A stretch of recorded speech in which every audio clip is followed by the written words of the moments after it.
Hello everyone, আসসালামু আলাইকুম। This is me Nusrat Jahan Antara. আজকে লাইভে আসলাম সানফ্লাওয়ার বাই অন্তরা থেকে অনেক অনেক অনেক দিন পর। সো কি অবস্থা, কেমন আছেন সবাই? আই হোপ আপনারা সবাই ভালো আছেন। যারা যারা জয়েন করছেন অবশ্যই জয়েন করে তাড়াতাড়ি করে লাইভটা শেয়ার করে ফেলবেন, কারণ খুবই শর্ট একটা লাইভ নিয়ে আসছি। আর আমি যেহেতু আসলে অনেক বেশি অসুস্থ ছিলাম, সবাই কম বেশি জানেন।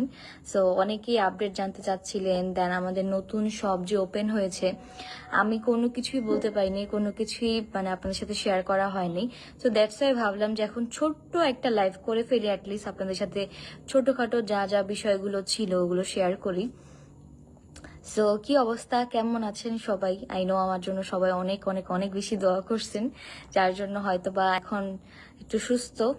আর এই তো আপনাদের মাঝে আছি। আমি আসলে অনেক বেশি অসুস্থ ছিলাম, বাট আমি কি হয়েছিল আমার, এটা আসলে অনেকেই জানেন না। অনেকের কোয়েশ্চেন যে আপনার আসলে কি হয়েছে, অন্তরাপুর কি হয়েছে, কেন হসপিটালে ভর্তি ছিলাম, বা আমি ওপেনিং এর দিন কেন আসি নেই। তো সবকিছু আপনার সাথে এখন শেয়ার করব। আর big big big thanks to team sunflower. না, আমার টিমের সবাই এত এত এত বেশি কষ্ট করছে যা বলার বাহিরে। আসলে সবারই একটা ওপেনিং নিয়ে বা সবকিছু নিয়ে একটা প্ল্যান থাকে, আমারও ছিল। আমি অনেক বেশি এক্সাইটেড ছিলাম আমার নতুন শপের ওপেনিং নিয়ে, বাট আনফর্চুনেটলি পারি নেই থাকতে। কি করব, কিচ্ছু করার নেই। কেমন আছো আপু? তোমাকে খুব মিস করছি এতদিন। Thank you so much.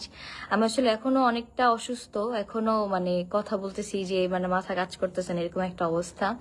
আসলে হসপিটালে ভর্তি ছিলাম অলমোস্ট 4 থেকে 5 দিন। আমাদের সবকিছু বুক করা ছিল, যার জন্য আসা লাগছে, না হলে হয়তো এখনো বাসায় থাকতাম, রেস্ট নেওয়া লাগতো।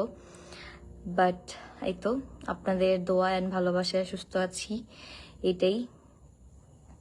কেমন আছো আপু? এখন কি তুমি সুস্থ হয়েছো? আচ্ছা, এখন আমি সুস্থ হয়েছি কিনা? হ্যাঁ, আমি এখন সুস্থ কিছুটা। এখনো পুরাপুরি সুস্থ না, এখনো কিছুটা সুস্থ আর কিছুটা অসুস্থ। যেহেতু আসলে মানে অনেক কি বলবো, মানে আমি মনে হয় না আমার সারা জীবন আমি এতটা অসুস্থ কখনো হয়েছি। অলমোস্ট 5 দিন হসপিটালে ভর্তি ছিলাম, একদম পুরা স্যালাইনের উপরেই ছিলাম। স্যালাইন আর হচ্ছে একটু পরপর রক্ত দিতে দিতে আমার অবস্থা পুরাই খারাপ। আপু সবাই বলছে আপনি নাকি প্রেগনেন্ট, এটা কি সত্যি? আমি প্রেগনেন্ট বা আমি মানে মানুষ যদি একটা অসুস্থ হয় তাহলেও যে সে প্রেগনেন্ট হয়ে যায়, সেটা আমি আসলে জানতাম না। এটা মানে কিছু কিছু